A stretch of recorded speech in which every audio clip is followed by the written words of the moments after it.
Good afternoon S किचेनर बंधुरा S किचेने सबाइके स्वागत।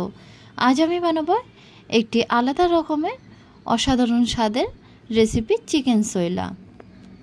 Eighty एकटी पाहाड़ी डिश। ताहले चलुन देखे नेওয়া যাক चिकेन सोयलार रेसिपिटा।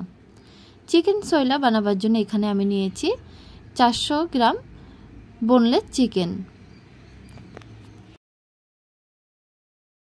और साथे निये नेब 3टे मीडियम साइजेर टमेटो, किछुटा धनिया पाता, एक मीडियम साइजेर पेঁয়াজ, पातिलेबू, 4टे काँचा लंका, किछुटा रसुनेर कोয়া।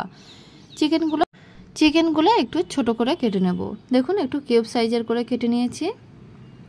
तारपरे पातिलेबूटा केटे नेब। एरपरे पेঁয়াজটা केटे निচ্ছি।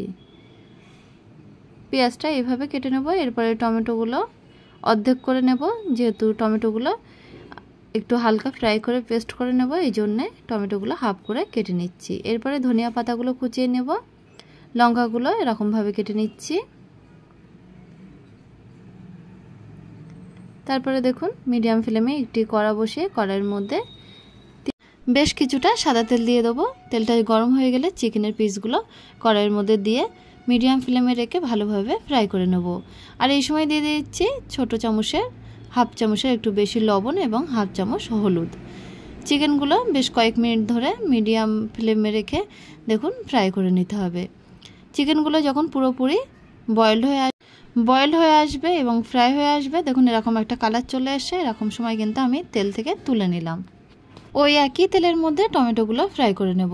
দেখুন টমেটোগুলো দিয়ে দিচ্ছি আর এদিকে দিয়ে দিলাম 3টে শুকনো লঙ্কা এবং 4 থেকে 5টা রসুনের কোয়া। শুকনো লঙ্কা এবং রসুনের কোয়াগুলো হালকা করে ফ্রাই করে নিয়ে একটা প্লেটে তুলে নেব। আর টমেটোগুলো কিন্তু ফ্রাই করে নেব। একটা সাইড ফ্রাই হয়ে গেছে, এবার অপর সাইডটা উল্টিয়ে দিয়ে অন্য সাইডটাও কিন্তু ফ্রাই করে নিতে হবে। বেশ ভালোভাবে ফ্রাই করে নিতে হবে। এরকম যখন কালার চলে আসবে তখন টমেটোগুলো আমি কড়াই থেকে তুলে নিলাম।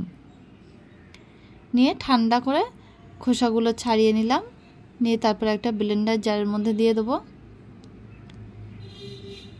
ব্লেন্ডার জারের মধ্যে দিয়ে দিলাম। দিয়ে শুকনো লঙ্কা, ফ্রাই করে রাখা রসুনের কোয়া এগুলো দিয়ে বেশ ভালো করে একটা মিহি পেস্ট করে নেব। এবার ওই টমেটো পেস্টটা কিন্তু চিকেনের উপর আমি দিয়ে দিলাম। আর এদিকে যে পেঁয়াজটা আমি কুচিয়ে রেখেছিলাম সেই পেঁয়াজটা প্লেটের উপরে দিয়ে দিলাম। আর দিয়ে দেব কেটে রাখা লঙ্কাগুলো, কোচানো ধনিয়া পাতা এবং ছোট চামচের হাফ চামচের একটু কম গোলমরিচের পাউডার, হাফ চামচের কম বিট লবণ। লবণটা অবশ্যই স্বাদ মতো দিতে হবে। আর দিয়ে দিচ্ছি এক টুকরো লেবুর রস। চিকেনের সাথে মশলাগুলো বেশ ভালোভাবে মিক্সড করে নিলেই তৈরি হয়ে যাবে পাহাড়ি ডিশ চিকেন ছোয়লা। চিকেনের তো অনেক রেসিপি আমরা বানাই, কিন্তু এই রেসিপিটা একদিন বাড়িতে ট্রাই করে দেখতে পারেন। আশা করছি খুবই টেস্টি লাগবে। আর যদি ভালো লেগে থাকে অবশ্যই কমেন্টে আমাকে জানাবেন। আর আমাদের চ্যানেলটাকে সাবস্ক্রাইব করার জন্য অনুরোধ থাকলো।